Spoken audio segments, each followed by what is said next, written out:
Hello, BookTube. Well, I've been away. There's been a few book tags that I've wanted to do.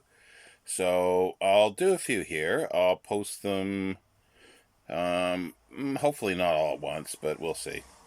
This one is the Dilemmas of a Book Nerd tag. I saw it on Bill Ruttenberg's channel. It was originally done by Lindsey's Little Library. Actually, well, it's quite old, actually. Yeah, it's 2019, but I think Bill found it, and I thought I'd do it.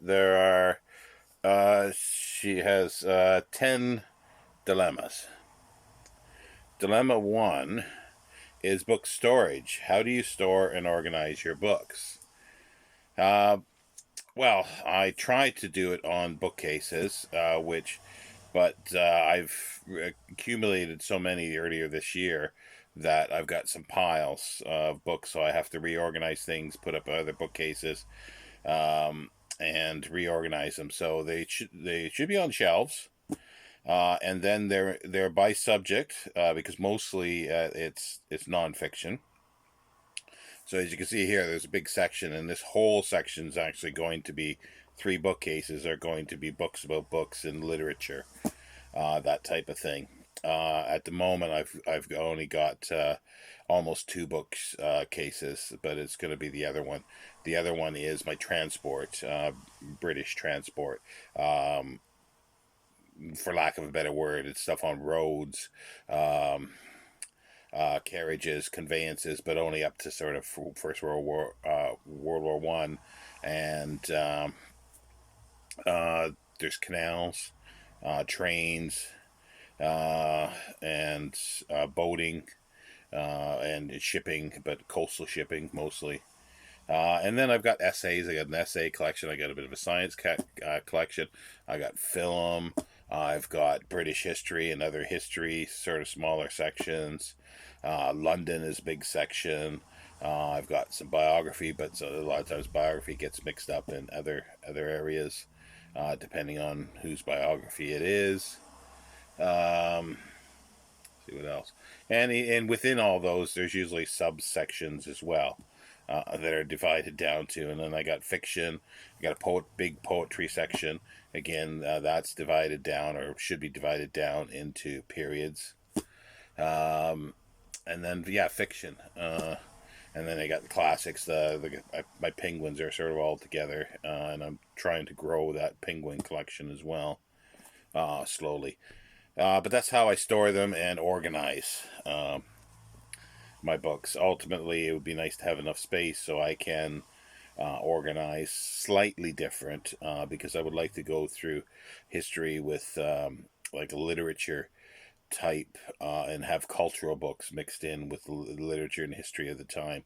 And it's mostly going to be sitting at sort of post um, the British Civil War, so the mid 17th century onwards. Number two, tracking. How do you keep track of what you have read and what books you own? Mostly in my head, so sometimes it's a bit faulty. I do make mistakes at time. For instance, when I bought all these Zulu war books, I bought a couple that were duplicates that I had. So once I get all everything together, I'll have to separate those out, keep the ones in better condition, and then I'll return them to the bookshop and see what I can get in trade. So that's a bit of a downside. I've got close to 4,000 books, so I'd like to be able to list them and grade them and do all this, like say on a spreadsheet, but I don't know. At the moment, it's not going to happen. I might start with a few areas, and then it actually is a good idea. I'm sure it would help me sort of cull books as well. Um, but because that's what I'm going to need to do is do some culling. Um, Number three, borrow. Do you lend your books out? No. Buying. How do you buy or acquire your books? Wherever I can, basically. I do like going to a bookshop and browse. I am limited here. I got two sort of dedicated bookshops here.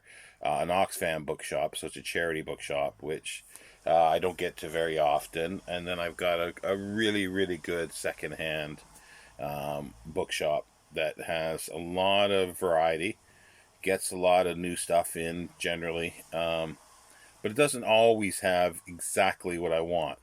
I love the aspect of walking into a bookshop and not knowing what's going to be there, browsing, and especially finding either things that I wasn't even looking for, or especially finding something I've been looking for a long time. And I love that feeling. But when I do want to target and a specific book, I do go to the internet. I go to Abe or other book selling, even Amazon or eBay, and I've always had a mixed bag of what I get from that. Obviously, you try to get the cheapest price, but sometimes that just means, a crappy copy. And if you're concerned like I am at the condition, especially is if it's commensurate with the price, I don't want poorly, badly bashed up books or ex library books, and I'm paying, lots of money for. Dilemma 5 comments. How do you respond to the "how do you read so much" comment or similar comments? Well, I've had that before, and I just say, okay, well, I ask them what they do, and most of the time they'll sit and watch TV for several hours a day, 2 or 3 hours a day or more, or they'll go out to the pub for hours on end. They'll go to a sporting event, or they just sit around, they play video games and things like that. And I'm going, okay, well, you take out an hour here and there, you got 4 hours a day that you can read. And why can't you? You just prioritize. I prioritize reading is important to me. I don't watch TV much at all. I don't watch live TV. I'll watch DVDs and streaming systems at times, and sometimes go a little overboard and I watch more of that than I do reading, but then it flips back and forth. But yeah, that's how I deal with it. I find out what they do, and find out how why they can't, if they want to do that, why can't they do it? I used to, when I was working a lot, when I was working like a lot, like, I mean, many hours a day, working two or three jobs, like, a full-time job and then a part-time job in the evening, and that I still probably had a couple hours a day reading, because it's either getting from point A to point B on the bus or the subway in Toronto or wherever I was, and then during breaks and lunch hour and lunchtime and all that. And then you sneak a little time before you go to bed, and then you get up a little earlier to read, maybe 20 minutes or half an hour. It all adds up during the day. Um, Next book. How do you pick your next read? Well, it depends. If it's something that it's on, it could be on the same subject if I'm working on, like I am now, um, or just whatever takes my fancy for the next book. But at the moment, it's sort of, I've got a huge pile of books here, which are going to be several shelves, about 50 books, 50 to 60 probably, on South Africa and the Zulu War. So I am working through those. It's early days, um, but I'll be working through those, and it'll be based on what I have, and as I come up to them, and if I order something else that I think, oh, I need to read this first, while I'm reading this, and then because I discover something else, I'll do that. But I have a plan with these, and I'm working through it that way. In general, though, I might just whatever I fancy at the time. If I want to read a fiction book, that's, I decide, okay, well, I'm going to read a crime or science fiction or something like that. I'm starting to get back into science fiction, but yeah, so it's a variety of ways. Dilemma 7, travel. How do you pick what book you bring on vacation with you? Uh, it's gone now. Now I don't really go on vacation. I haven't gone on vacation or away for a long time. But it depends on where I'm going, what I'm doing. If I want light reads, I'll take some paperbacks, some light reads, and I've done that before. When I went to the Middle East, I had a couple books with me.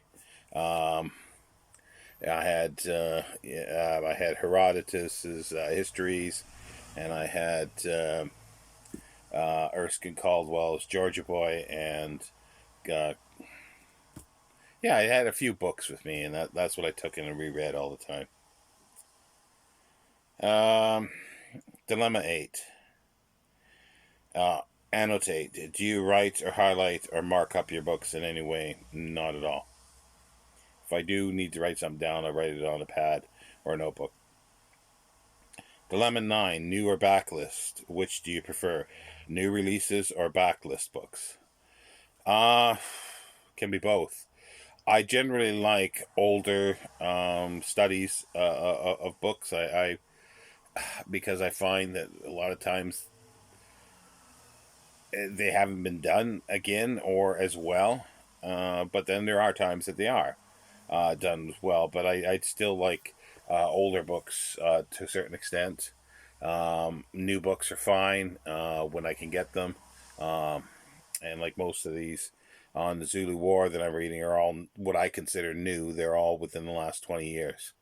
So they're all new, and there's a few that are coming out or going to come out that I've pre-ordered because I'm quite excited about them. So a little bit of both. Dilemma 10. This is the last one. Sequels. Do you read books as they are released, or wait for an entire series to be published before reading one book? Um, I prefer to have them all together. But see, the thing is, there's nothing. I can't even think of anything that I sort of started reading that it wasn't complete. Uh, no, probably Dune, the Dune series, because I remember I started reading. I think when God Emperor Dune came out, so I had to wait for the rest of them. So, but I read them and then read the rest later, and then read through them all again, straight through, and then I've read them again straight through.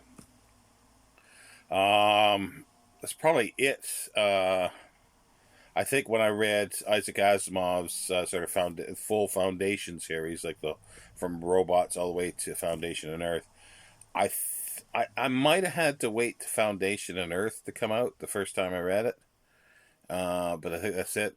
Dan Simmons' Hyperion, Cantos, that was already out, so I read it all the way through. A lot of series, like older series, Strangers and Brothers by C.P. Snow, they were already out, so I read them right through. So there's really nothing. Like, I think Dune was the last time, and we're talking back in the 80s. So there's no other series that I can think of that I've sort of been reading or starting to read, and I would be waiting for the next book because I don't read a lot of new fiction. And for nonfiction, if there's a series, then yeah, they usually come as a package, however many volumes. So that's it for the Dilemmas of a Book Nerd tag. I'll be back with another one shortly.